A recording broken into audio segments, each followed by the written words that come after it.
Hello student, मैं M S are और आप सभी को फिर से एक नए वीडियो के साथ M S R study centre में स्वागत है। स्टूडेंट, मैं आप लोगों के लिए लाया हूं आज JCERT द्वारा जारी किया गया मॉडल सेट का 5th सेट जो साइंस सब्जेक्ट का है उसको हम लोग आज सॉल्व करेंगे। एक एक क्वेश्चन को समझेंगे और उसका सोल्यूशन निकालेंगे।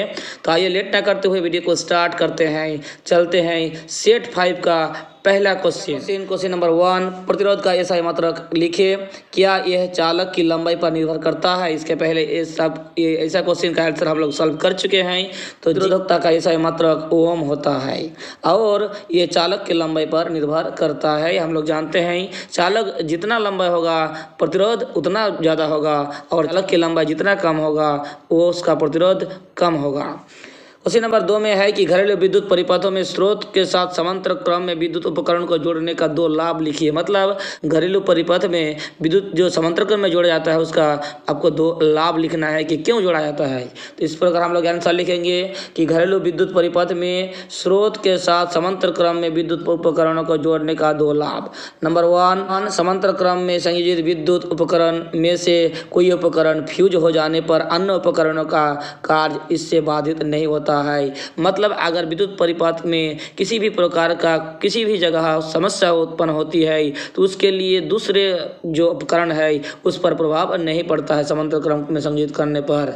दूसरा जो लाभ है, प्रत्येक उपकरण अपनी आवश्यकता के अनुसार धारा ग्रहण करते हैं, फलस्वरूप वो अच्छी तरह से कार्य करते हैं। तो इस प्रकार हम लोग 2 लाभ लिख लेंगे। अब आते हैं क्वेश्चन नंबर 3 में, 2 ऐसे धातु का नाम बताइए जिसे हथेली पर रखने पर वो पिघल जाता है। मतलब ये अगर हम उसे हथेली पर रखते हैं तो वो पिघल जाएगा, लेकिन वो क्या है, धातु है। ऐसे तो धातु ठोस होता है, लेकिन ये एक एक्सेप्शन वाला मतवाद वाला धातु है जिसे हाथ में रखने पर हथेली पर रखने पर पिघल जाएगा। क्या है? गैलियम और सीजियम 2 ऐसे धातु है जो हथेली पर रखने पर पिघल जाता है।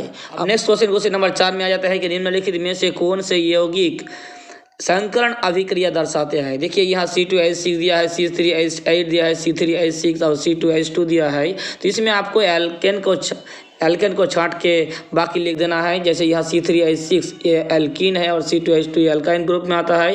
ये संकरण अभिक्रिया को दर्शाता है। इसका और कुछ कारण है जिसको अभी हम लोग नहीं समझा रहे हैं, बाकी हम लोग थोड़ा सा इसके आंसर पर फोकस कर रहे हैं। तो चलिए नेक्स्ट क्वेश्चन में चलते हैं। क्वेश्चन नंबर 5 में आ जाते हैं। क्वेश्चन नंबर 5 में ये पूछा गया है कि आनुवंशिकता से आप क्या समझते हैं। मतलब आनुवंशिकता किसे कहते हैं, यह इसमें पूछ रहा है।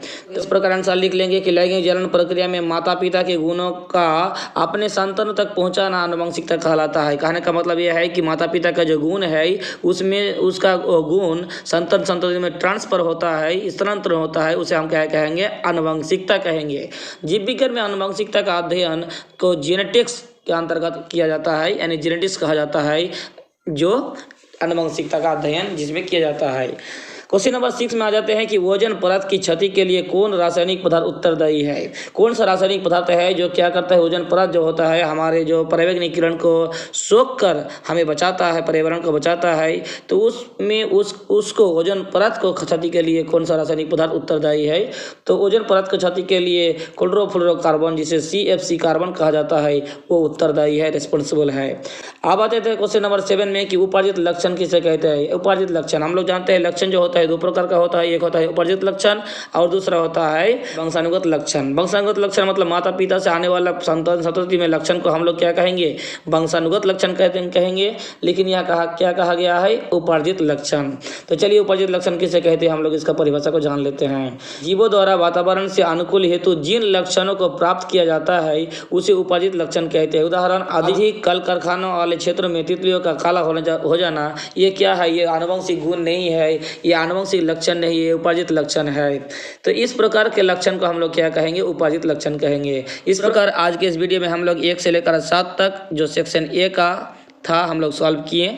उम्मीद है कि आपको ये समझ में आ गया है। इस प्रकार लगातार वीडियो पाने के लिए चैनल के साथ जरूर जुड़ जाइएगा। इसके लिए आपको सब्सक्राइब बटन के साथ साथ बेल आइकॉन भी प्रेस कर लेना है ताकि जल्द से जल्द इस प्रकार का वीडियो आपके पास उपलब्ध हो। शेयर करना मत भूलिएगा, लाइक ठोकते रहिए। मिलते हैं एक और नए वीडियो के साथ, तब तक के लिए धन्यवाद।